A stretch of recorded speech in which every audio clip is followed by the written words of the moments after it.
Hey everyone, welcome back to Sophomore Citizens. Hello, everybody. I am so excited to be recording today for a plethora of reasons, but one of which is because we have a special guest, and she is my roommate and one of my best friends from school. So, Jordan, say hello. Hello, everyone. I would like to say that, first of all, I like that I am one of the best friends. We all know Lilly with her best friends. I want to get your guys' opinion on this because ever since I learned about the Sophomore Citizens and the name behind it, I've had an idea about it, which was brought to my attention by my younger sister, Cammie, who also sometimes goes by the name of Posh. And you know how sometimes you'll hear about a midlife crisis, about people who are definitely not in their midlife saying that they are having a midlife crisis? So she brought to my attention the other day that she was having a midlife crisis. Mind you, she is a 17-year-old girl, to which everyone replied, "You're not having a midlife crisis because you are 17. And then she brought up the idea that who knows if this is the middle of her life, because you never know when you're going to die. So I would like to know how you would apply that to your levels of citizenry in terms of freshman, sophomore, senior, and junior. Okay, I have something I must say. Okay, great. First of all, we need to address the obvious, which is the quarter life crisis. This is a similarly well-known idea, and I would say that Posh could be having her quarter life crisis. I mean, mind you, nothing was so dramatic that it was a crisis at all, but Right. Yes, this is But when true. you're 17, it all feels like a crisis. Yeah. That's just what being a freshman citizen is all about, really.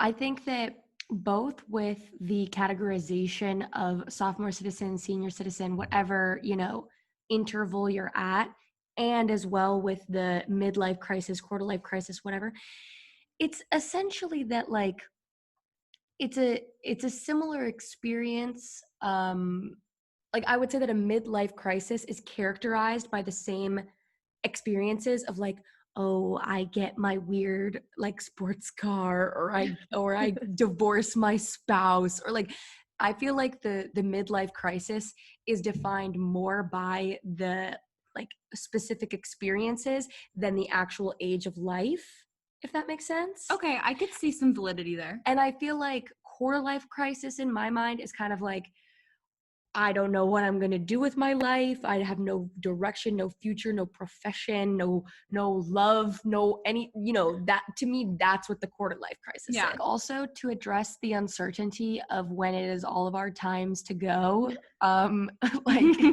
we have to operate on the assumption that we are all going to live beautiful, long, stunning, vivacious lives. And, it's up to him when our time comes. And fun fact, the person who's going to live to be 150 years old is alive today. That's Maybe a fact. it's me. I hope it's me. I know. My right? biggest fear is dying. Okay, same. Okay, well, now that we're already halfway there, let's jump into our segment of Jumping In with Jordan, where we get to know the one and only. So, Jordan, Yes. if you could create your own workout class, what would the theme be? I would love maybe some music vibes, some what kind of workout we're getting, if you're an involved instructor, if you're hands-on, or if you're hands-off. Okay. So we're going to start with the type because that feels like the main idea here. I am going to have to say a cycling class because that is what I, practice most regularly. And I'm also most familiar with, so I feel like I could make it my own more than another type of workout. So yes, a cycling class. Part of me is feeling like I want there to be some intervals, maybe a HIIT kind of a vibe, but also I often do dread HIIT rides. So I think I would do a half and half. Peloton, if you're not familiar, it's my obsession, does this ride called HIIT and Hills, which I'm very into because it gives you the HIIT with also like a moment to breathe in a slower pace, which I really like. Music vibes. I would definitely go for like a pop, like what's the latest tunes, but also remixes of them. Like not like just your average Justin Bieber, like your some kind of remixed Justin Bieber. Was there another element? I Oh, guess, hands on. well, hands on, but that also is meant to encompass like if you're really inspirational, if you're just No. upbeat. Okay, oh no. I don't think I'm inspirational. I was actually speaking about this with one of our other roommates, Shira, the other day, which I'm not sure how directly this correlates to my inspiration levels, but I was saying that I think the majority of my daily conversations are not intellectual conversations at all. I don't think that I think very deeply on a daily basis, meaning also I don't like inspire on a daily basis. I also am not that like fluffy, loving of a person. So I don't think that I could give that to somebody else if I don't feel it in my own heart. Right. But I also don't think I would be like that scary instructor, you know. I think I can be scary if I want, but I don't think that in a room full of people like that I don't necessarily know, I would have the confidence to be that scary. If that makes sense. Okay, Totally. well, I would definitely come to your workout class. Thank So you. let me know if you have it. Okay, the next question is, if you had to eat one meal for the rest of your life, what would it be? Oatmeal. Shocker. Can you Okay, expand Liesel? on that? Is it just Yeah. plain oatmeal? What are your fixed Um, times? yeah, I could do plain oatmeal. Like if I was forced, I could do plain oatmeal. I could enjoy it. My go-to daily oatmeal situation is overnight oats. So regular rolled oats. I put chocolate peanut butter in it, but it's powdered peanut butter. Right. Chia seeds, blueberries, almond milk, cinnamon. Pretty Sounds basic. delish. Thank you. Okay, great. So Jordan, the next question we have for you is, what is your favorite children's film? This could be a film from your own childhood or just, kids movie that you love. Yeah, well, okay, when you first said that, actually, I thought to myself, wow, I actually don't know, because Lilly recently has been talking about children's films. So my initial thought was, when I was a child, what was my favorite film? But then I quickly remembered, as how could I ever forget, that my favorite movie in the entire world is Trolls, which, yes, like How could you forget? the cartoon movie Trolls that I discovered I my feel like calling obsession it for. cartoon is doing it in a disservice. Animation. Yeah, anime. Okay, It yeah. is advanced animation. Yeah. You're right. Yes. I discovered my love for it freshman year of college. It was by no means within my childhood, but I would say that it is a borderline scary obsession for the stage of life that I am currently in.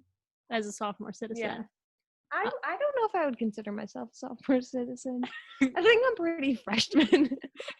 You can identify however you choose. It's not I about think age, it's I'm about a mindset. a combination of a freshman and a senior rolled up into one. There are a lot of things about me that are very senior. Okay, so that evens out to like sophomore or junior. Like if you But median. sophomore feels like you're like down to have fun. Like I don't know how Jordan, fun I you am. are creating this narrative around sophomore citizens that doesn't necessarily exist. Sophomore citizen can be whatever you want it to be. Okay, this is true. Don't feel Right. confined to the label. Okay. So the final question in jumping in with Jordan is, Jordan, what is your biggest pet peeve? Oh my god, I don't know. I have so many. Okay, I can list a few. Wow, okay. Slow walkers, I just simply cannot stand. Like, I think more than the average person cannot stand them. Part of me is just drawn to say people. Like, I just don't. People that are stupid, like, I will get mad at people over everything. Like, somebody takes too long at the stoplight, and like, I'm flaming mad.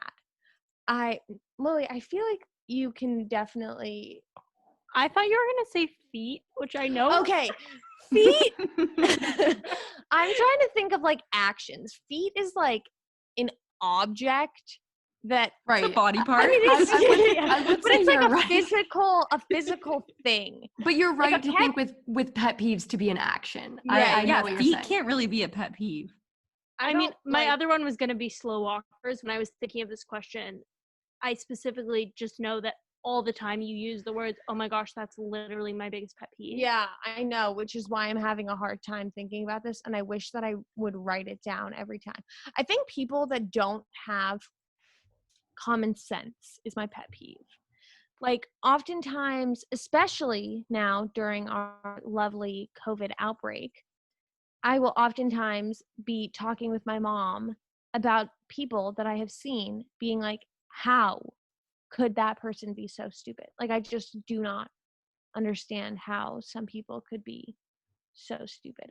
Okay, well, I honestly feel like I really got to know Jordan and the things I'm that I kind of know. offended that you feel like you didn't already know me. Well, okay, I feel like the world got to know you because in my mind, the most important parts of you are your trolls obsession, your love for oatmeal, your love to work out, and many pet peeves. So I feel like that kind of summarized you very well.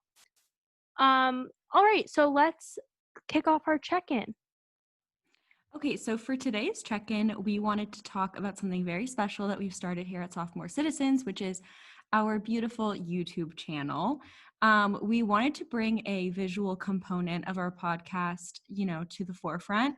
So we decided to start our YouTube channel, and we are currently recording a visual component to this episode that will hopefully be live on YouTube by the time you're listening to this. So if you're more of a visual person than a podcast person, you might prefer to head on over to youtube.com, type in Sophomore Citizens, and watch this episode.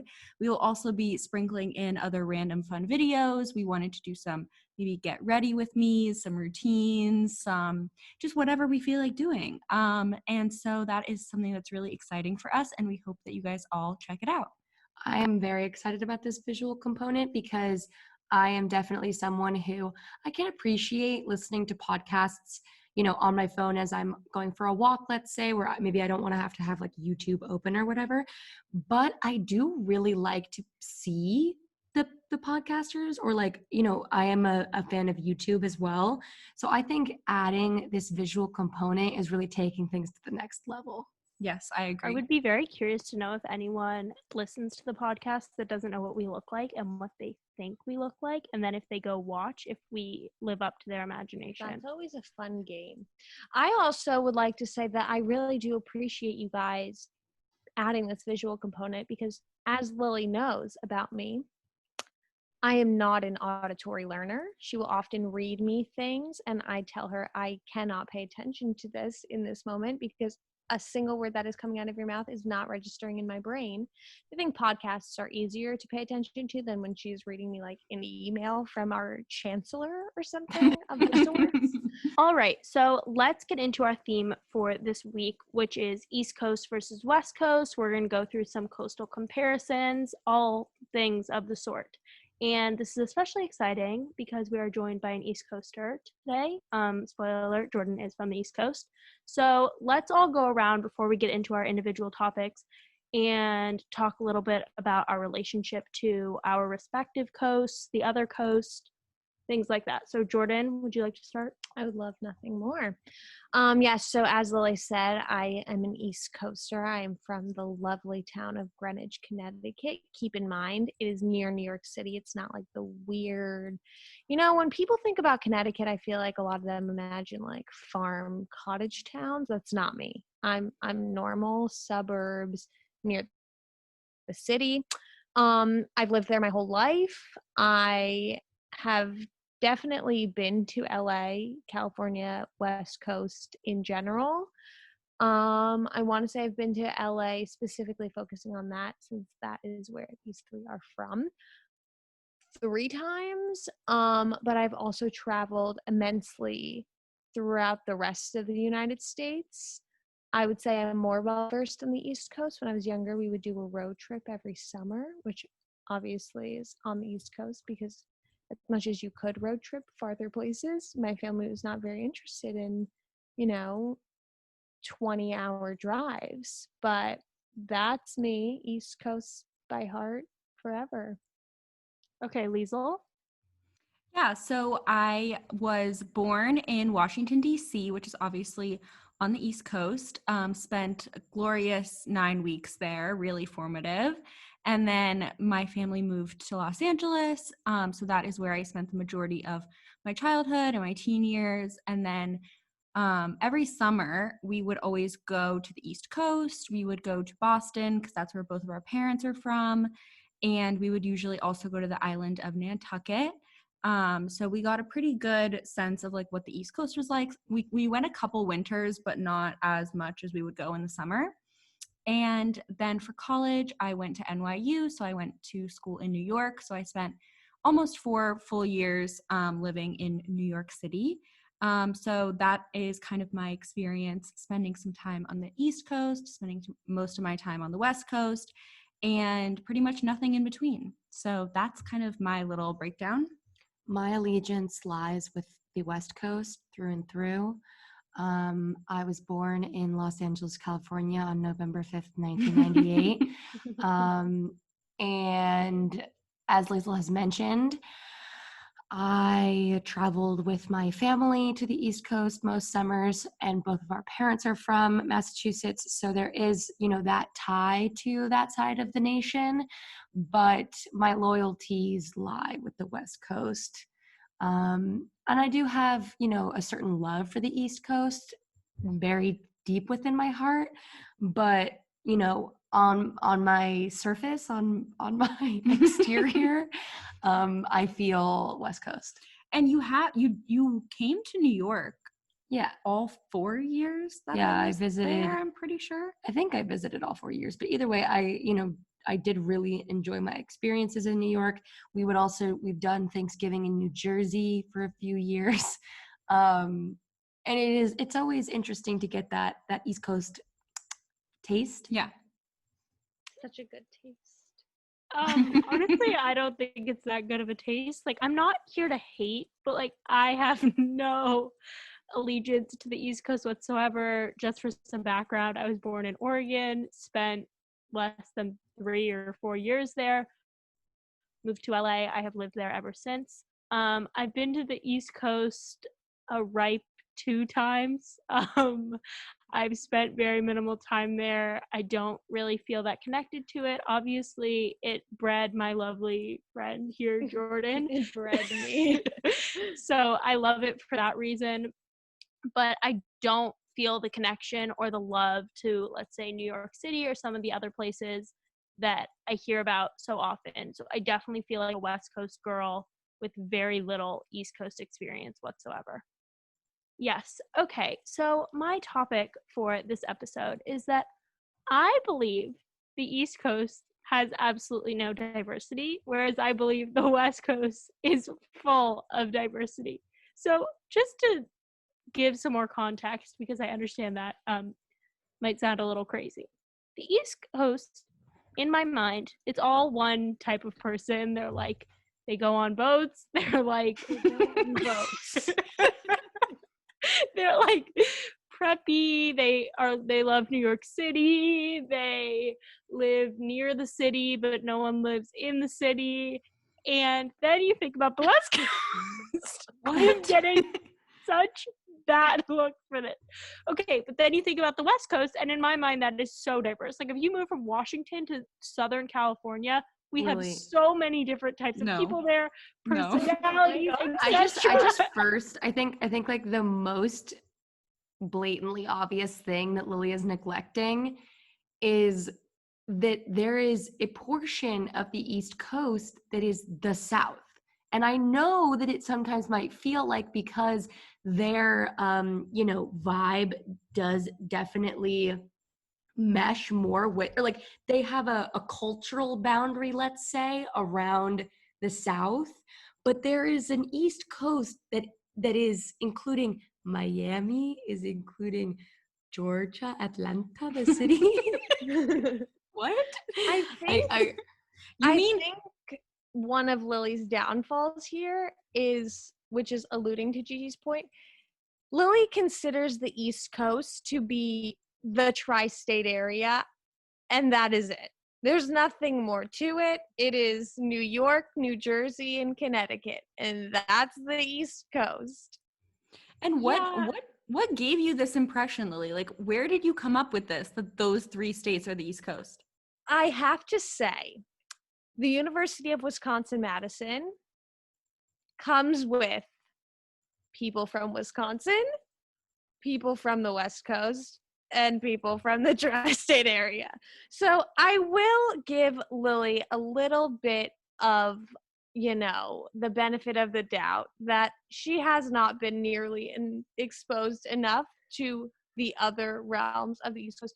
One of my biggest issues with your claim is, like, this is not to say that number of states equals more diversity, but, like, there are so many more states on the East Coast, which I think just that in itself not completely allows for more diversity, but, like, you get a lot of California on the West Coast and you get a lot of differences on the East Coast. And Lily, just to give my take on this whole thing, I have the complete opposite opinion of you, and I think that the East Coast is much more diverse culturally, if that's what we're talking about. Like, I think that people on the West Coast have a very unified vibe, very chill, relaxed, kind of techie, casual, is like pretty much the vibe in general of like what people are like from the bottom of the West Coast to the top of the West Coast. And like, yeah, the weather varies, the landscape varies, but like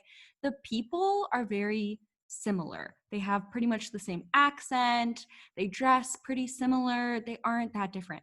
If you go from Florida to the Carolinas to DC to New York to New Jersey to Boston, you have so many different accents, ways of dressing, foods, cultures, like everything is so different and diverse. But what I will say, I think that the unity and the lack of diversity on the West Coast is actually one of its most powerful qualities, because we can ride hard for the West Coast and like love the West Coast, because I can like confidently rep Washington, Oregon, California, and feel confident in that. If I was from the East Coast and I was from New York, let's just say, like, I don't want Florida as part of my crew. So I'm actually going to bring up something that I said earlier in this episode. I don't want the weird Connecticut. I want the cool Connecticut. But I think there's also another thing to be said in, yes, throughout the East Coast, there's so much diversity, but I think even you look at New York City, which is a singular city, and there's so much diversity there. And I think that's just the nature of that city and how New York City is different than any other city in the United States. But yeah, I'm gonna agree with Liesel in our disagreement with Lily, because I think the East Coast has significantly more diversity in like almost every aspect, like people wise, weather wise, which Liesel was bringing up. Like, there are so many different accents. You go to Florida and you have no winter, and then you go to Maine and you're like freezing for half the year. Like, it's just very. And I also think, I mean, of course, there is some variation in people's political beliefs throughout the West to a certain extent. I feel like way more so on the East Coast, you can wind up in all kinds of different thought. Okay, here's what I've learned from this topic. The East Coast is not limited to the tri-state area. I don't think that I previously truly internalized that information. So thank you, Jordan, for pointing that out, because I will admit that in my mind, East Coast equals those 3 places. And as much as I understand that the South and Florida is geographically East Coast, in my mind it's not. So I now can understand, yes, of course there's diversity in that way, and I will take a less harsh stance going forward. To add one more element to this, as much as I completely disagree with the fact that the West Coast is more diverse than the East Coast, I will agree with Lily in the sense that geographically, yes, Florida is on the east side of the state, along with other states that we've mentioned. But even when I think East Coast, I'm not as limited to the tri-state area. I know that Massachusetts and Rhode Island and other states also exist, but I'm thinking Northeast when I'm thinking East Coast. So I will give you that much. Thank you. And just for, the hell of it, I also think that Rhode Island and whatever other state you just named would fit into my, they like to go boating and such. But that's And not important. I think that in general, for the rest of this episode, when we talk about the East Coast, we will probably be mostly focusing on the Northeast. Because as you're saying, Jordan, that's like the most typical like East Coast vibe, whereas like the South and Florida is slightly different. I am choosing to bring up a very important element of the coastal comparison, which I believe is apparel. There are so many things to address here, but the most important that I would like to address is, as Liesel has mentioned, the West Coast is extremely laid back, relaxed, and this is due to weather, but I also just think a state of mind that you can show your toes pretty much anytime. I don't think you can show your toes anytime on the East Coast. Not anytime, but Name me a time on the West Coast. Name me a time on the West Coast when you can't show your toes. Like one day a year, like when it's raining. This kind of goes along with my quote unquote pet peeve about feet. But yeah, I prefer to keep my toes enclosed. Do you attribute that to your East Coast roots? I don't know if I attribute that to my East Coast roots or my pet peeve of feet. I think another important element of the apparel that I personally would like to address is that in LA at the very least, but like I would assume through most of the West Coast, you can reasonably wear sweatpants out and no one's really going to think twice about it. And maybe this is more of a suburb versus like a metropolitan area thing, but even LA, which I guess technically I think of as more of like a collection of suburbs, but even still, like I get the sense that in New York, in Boston, in major cities, you are not seeing people like rocking sweatpants. Yeah, I will say from my experience in New York, sweatpants are pretty rare to be seen. People typically dress up a lot more than they do here. And even just like with athleisure, here in LA, people like will wear their workout clothes as like their fashion statement. Whereas I feel like on the East Coast, people will put on their workout clothes, or at least in New York, people will put on their workout clothes to work out and then like immediately change out of them and like not wear them as a fashion statement. Right. But I don't know about other areas of the East Coast. Jordan, maybe you could shed some light on that. Well, okay. I do have a question. Did you people wear sweatpants to school ever? Yes. Yeah, people would wear sweatpants to school. Yeah, nobody in my high school would be seen in sweatpants ever.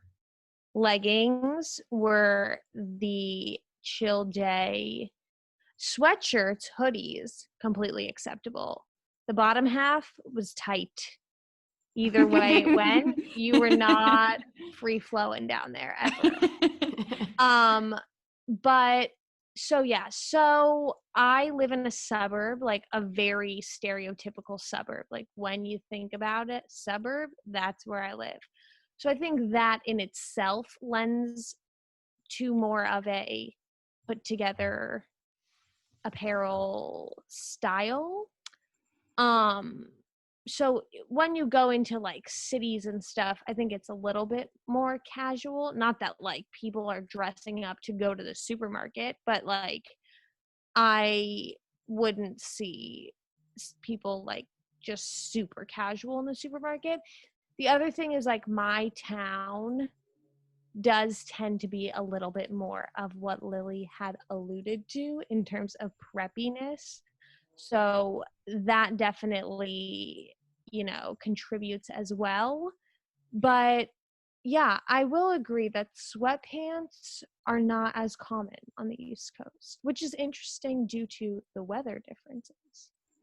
And I have a theory about this potentially that where on the East Coast where you have seasons, there's more of a change in wardrobe as you go from season to season. Whereas in LA, since you're wearing the same type of apparel all year round, I think people get bored fashion wise and just give up and don't try because it's just all the same. Whereas like on the East Coast, you get so excited to like get a new coat and like get scarves and hats and gloves and like all of that, like boots, like all of that fun weather type apparel, which can sometimes be really annoying. But like at the beginning of each season, it's really exciting. Yeah, I agree.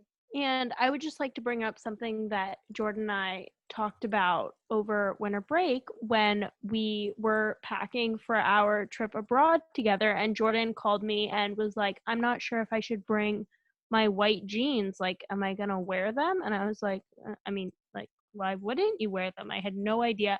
She was like, oh, well, it might not be the right season or time for them. And I simply had no idea that there was a time, season, anything for white jeans or any clothing of the matter. If you want to wear it, you wear it. But I think that that is an East Coast thing for sure that as a West Coaster, I am not familiar with. That, I think we're going to get into more of that in my topic as well, but that also just popped another idea into my head, which is a question once again for you guys. Was there ever a time in school where, you finished your homework at night, you were getting ready for bed, and you checked the weather for the next day, and you're like, oh my God, I have to call my friend because it's supposed to be warm tomorrow, and I don't know if it's okay to wear shorts tomorrow. Like the first day of wearing shorts in school, you don't do it if not one other person does it with you. You don't do it alone. You make sure that your buddies are wearing shorts to school or you're going to be the freak in school. Okay, what I will say about this, definitely not with shorts. There's no clearance for shorts in Los Angeles. Wear shorts it's any day. Any day. But Lily and I, on most rainy days, would have to text each other and be like, are we doing the rain boot thing? Because who likes to wear the rain boots? Like, of course, there is a level of utility and a level of comfort because it's like your feet aren't sopping wet the whole day. But also, they do not look cute. And also, if it doesn't rain, then you look like an idiot. Lame. I think that's the biggest difference because of what you just explained is the rain boots are more of a, you don't really want to wear them because they're probably going to ruin the outfit. But, your mom might get mad at you for ruining your sneakers. You might be uncomfortable all day. The shorts, I don't know about you, but I have plenty of cute pairs of shorts. I can make a cute outfit out of shorts. It was never the like, I'm going to look weird in the sense of like, this article of clothing is a weird article of clothing. It was like, I'm going to look weird because I'm the only one doing it. And like, this was like the first day of shorts, people would talk about it. Like, it would be like, did you see Bethany? Like, she was the only one wearing shorts today. Like, she pulled out the shorts early. Like, it's only 65 degrees. Like, if you wore shorts and you were the only one, you were talked about. Wow. And I feel like if it's kind of like with the rain boots, the way that I think of it is if you wear rain boots, you're jinxing it and it's like gonna not rain, like it's gonna just happen the opposite way that you want it to. And I feel like with shorts, maybe on the East Coast, like if you wear your shorts too early, you're like jinxing it and it's gonna be like 10 more weeks of winter. It's Yeah, like it Groundhog's sounds Day. like the Yeah, groundhog. maybe it. Yeah, Bethany's the groundhog. I don't actually know anyone named Bethany. I was going to say Okay. Brittany, but I am curious to know. I want to open the floor. I know I mentioned open toes. I mentioned sweatpants. Are there any other, and obviously we just addressed shorts and rain boots and whatnot. Are there any other apparel differences that we would like to bring up here?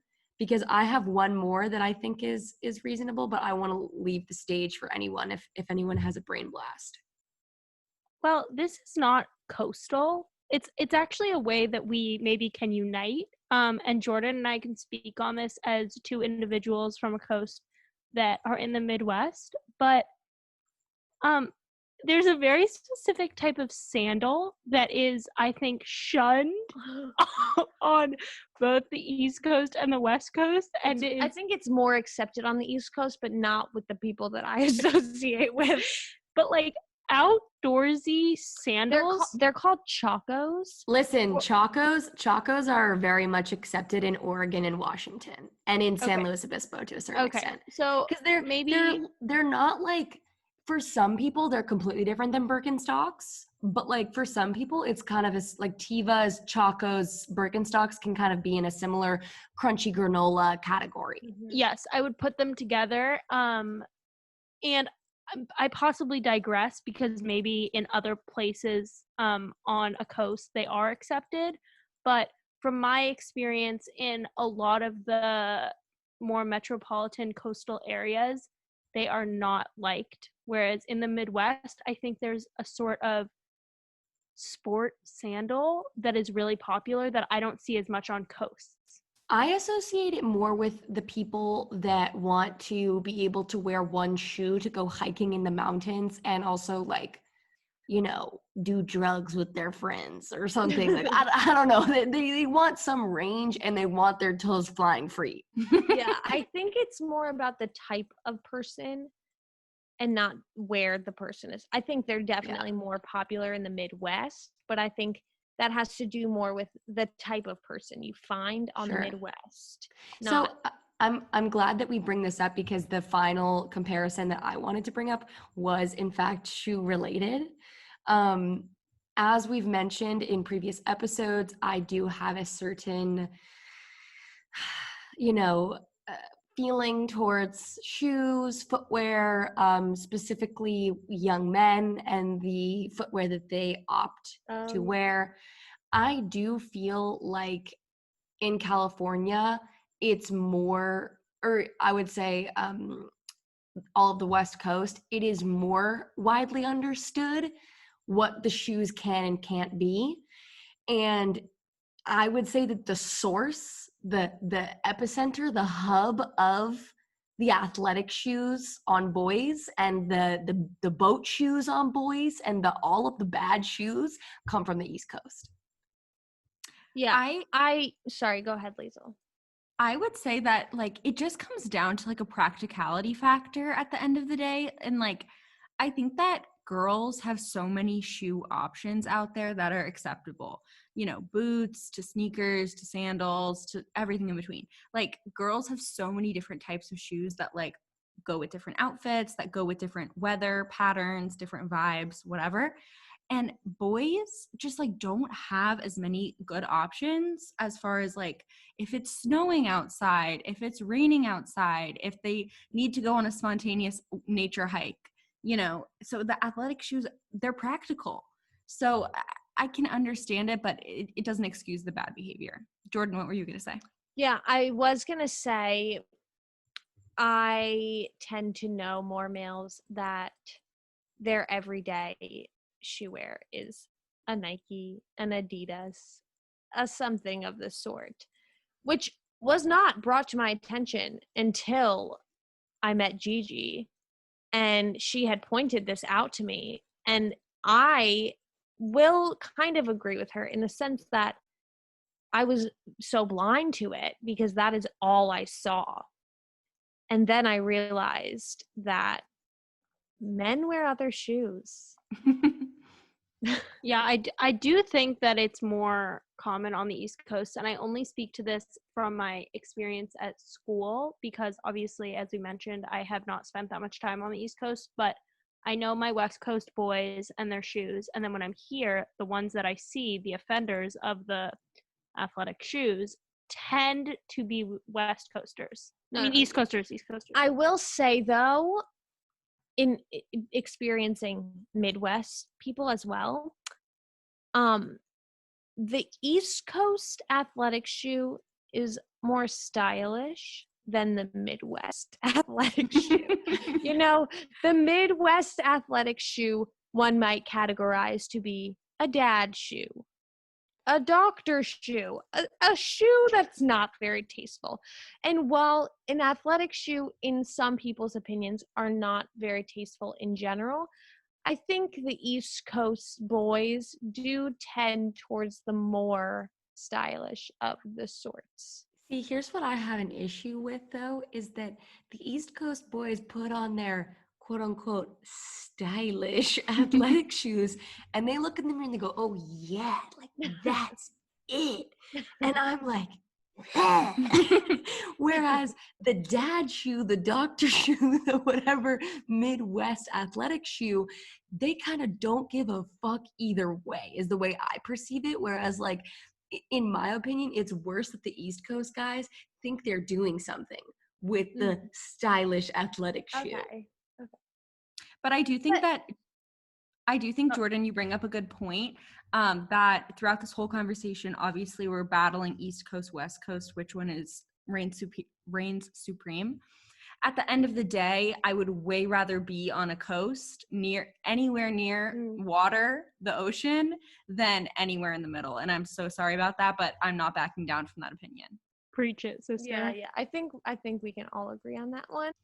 Okay, East Coast superstar. Let's hear your topic for this episode. Okay, I think my topic is really general, but let's just dive in. I think that the people of the opposite coast are very there's a specific word I'm looking for that I can't think of right now, but they're very unaware of Oblivious? Ignorant? Yes, oblivious. Yeah, both of those would apply, which I think we've kind of touched on previously throughout this entire episode, which is why I say it's kind of a general topic. But yeah, I think the opposite coast does not know nearly enough about the other coast and makes assumptions or just are shocked when they do come in contact with their unfamiliar coast. This is very interesting. This is a great topic. Personally, I feel like people like Gigi and myself are sort of the exception to the rule in this sort of category. That we have spent quite a bit of time on the East Coast, in Massachusetts, and then I've spent quite a bit of time in New York. So I do feel like I have a pretty balanced perspective on East Coast behaviors, and we have a lot of family who live on the East Coast.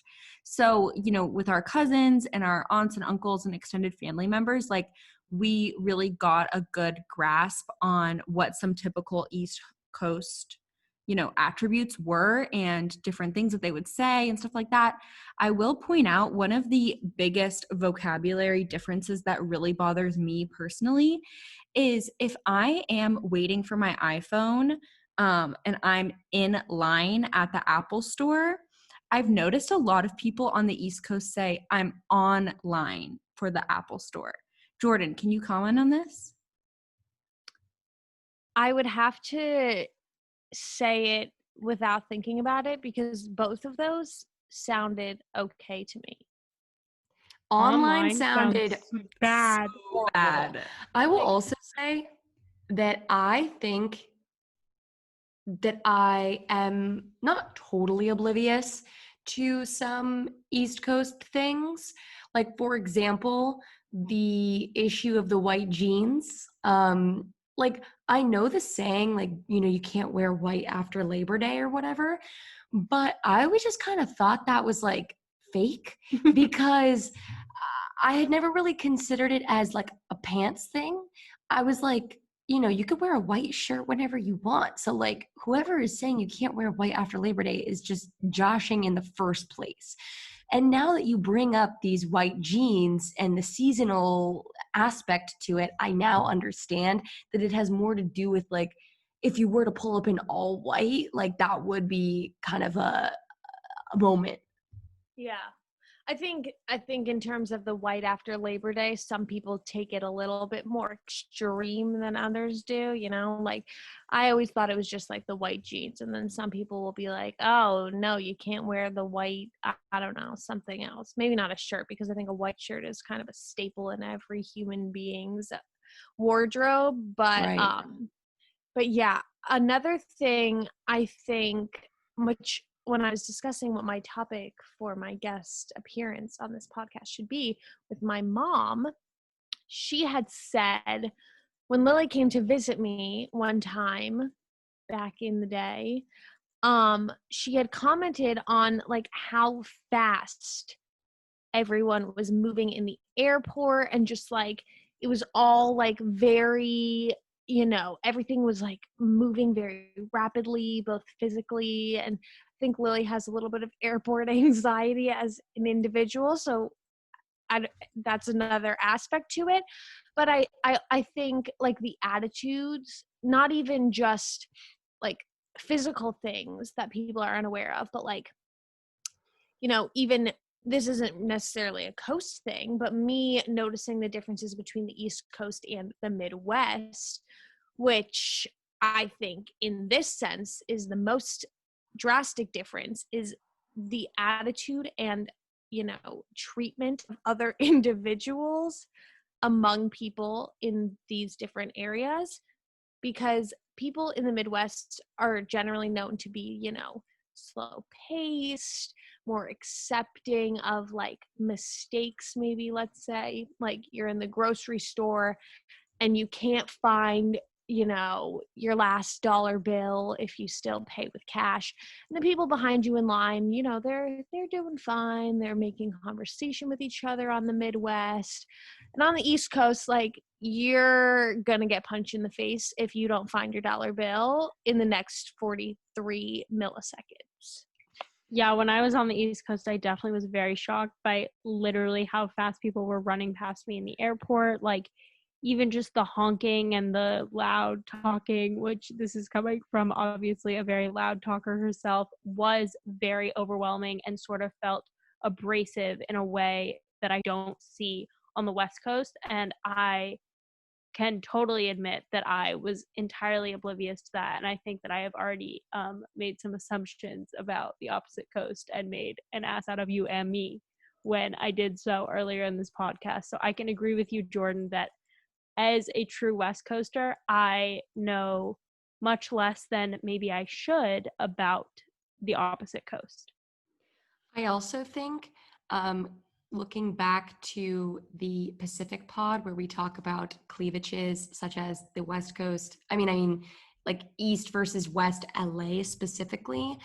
And we had mentioned that for a lot of West LA people, it's not even a question. Like, it's not like you don't even know that the East Side exists until you're awoken from this slumber of thinking that the West Side of LA is the only side of LA. And I feel similarly with the West Coast, part of the oblivion, to me, oblivion means like Never-ending darkness. Exactly, never-ending darkness. So we'll go with the obliviousness of West Coast people to some East Coast behaviors, traditions, patterns, what have you, is just, it comes from sheer like arrogance and ignorance to the fact that there even is another, fully functioning and thriving side of the nation. Yeah, definitely. And I think that like just on the East Coast, there's like a certain bluntness and at times an abrasiveness. And I feel like this also kind of comes down to like the sense of humor on the different coasts as well. Like I feel like on the East Coast, people are highly likely, like random strangers, highly likely to make fun of you, like just kind of, they like to like make little jabs at you or whatever if you don't have your shit together. Whereas on the West Coast, like people are so like wrapped up in their own thing, or like just kind of feeling casual and laid back. Like no one is gonna just like make fun of you. Like I feel like I've genuinely been at restaurants on the East Coast, and like if I'm not ordering fast enough or like doing things right, they will literally make fun of me. I will say I'm that as well. You know, I make fun of everyone, which goes back to my pet peeve of people, which I hadn't thought of before. And maybe it's because I'm from the East Coast, but I do make fun of people quite a bit. Another thought that popped into my mind is kind of the opposite of my topic, which I'm realizing now. You know, I think there's a polarization of either obliviousness or like very heavy stereotype, and there's not really an in between of that. Well, I mean, as someone who is oblivious, the only thing I really know of the East Coast is like Long Island stereotypes, like New York accents that I'm not going to try to do right now. Like I only know the really popular stereotypes, and that's pretty much it. The rest is obliviousness. So I guess, I mean, other than like the little bit I know from knowing you and a few other East Coasters, I would say it is mostly based on stereotypes. But do you not feel like there is pretty strong stereotyping of the West Coast from East Coast people? Absolutely. Yes. No, I definitely I think maybe even more so, because I think a lot of East Coasters will just be like, California surfer dude, that's that, end of story. Yes, I can see how it's either oblivious, I know nothing, or like I know all these very popular stereotypes and that's it. Which I think leads into obliviousness to a sense, because the stereotypes are not necessarily true. So you're guesstimating into obliviousness. Absolutely, yes. It's all coming full circle. All right, well, I feel like we covered that topic pretty well. I think here's my call to action, let's call it. I think me and Lily are a perfect example. You need to find a friend from the opposite coast. You need to learn about it. You need to normalize it. And that way we will run into less stereotypes. And that way we can normalize the bi-coastal lifestyle, whether or not that be, you know, flipping back week to week, flipping back season to season, or just having a piece of your heart in the other location because of your dear friend that you have now made, that me and Lily are a perfect example of. I'm And so when, glad our you know, friendship can be an inspiration. why would you need two homes, one on each coast, when you have a friend Exactly. on the other coast? This is Very also true. a money-saving option. So true. All right, let's get into our recommendations for this episode. Jordan, as our special guest, will you please recommend something to the listeners? Yeah, so aside from my recommendation of making a friend from the opposite coast, I have another recommendation that's a little bit crazy, a little bit you know, unattainable, but I'm still going to recommend it. And that would be to become a Peloton member. I'm going to tell you that it has truly changed my life. And here's how I'm gonna make it a little bit more attainable for you guys. Don't worry, I don't have a discount code. I'm not that cool or anything. But you can just become like a member of the app, which is far less of a commitment than buying either a bike or tread.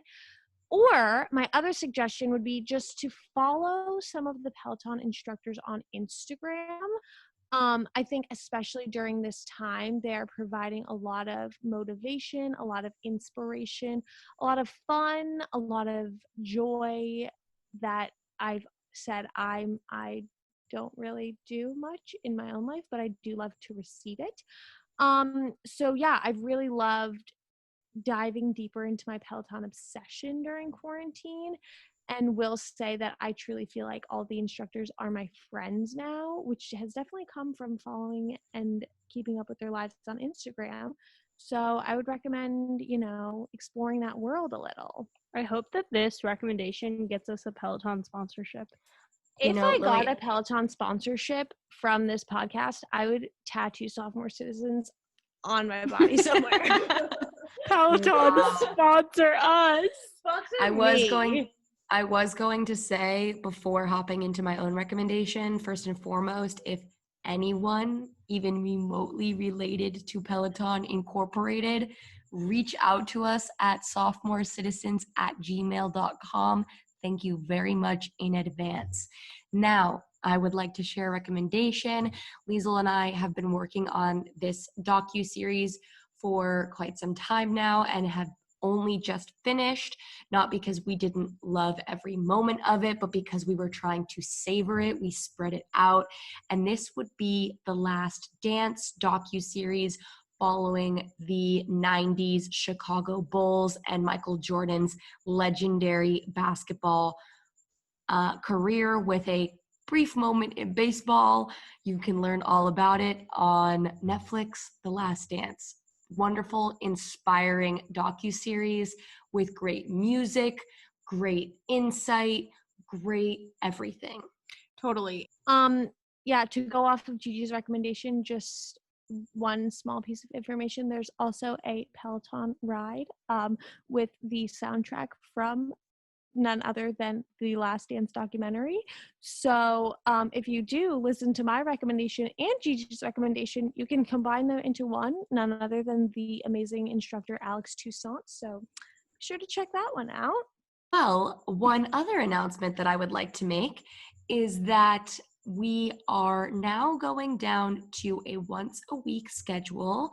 I know that this might be disappointing for some of you who are, dedicated listeners of the podcast, but unfortunately, we simply can't be cranking out the way that we have been to this point.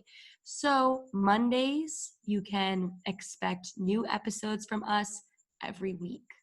And I think that maybe if we have some extra time, we might throw a couple bonus episodes in every once in a while. So stay on your toes, stay on the lookout. And just in case you're missing us, as you know, we now have a YouTube channel, so you can watch us to really feel like you're there. You can check out TikTok, the Instagram. So don't worry, we'll still be with you all the time. Okay, Jordan, thank you so much for being on this podcast. We had so much fun with you here. I'm so glad you finally got to be on as a dedicated listener.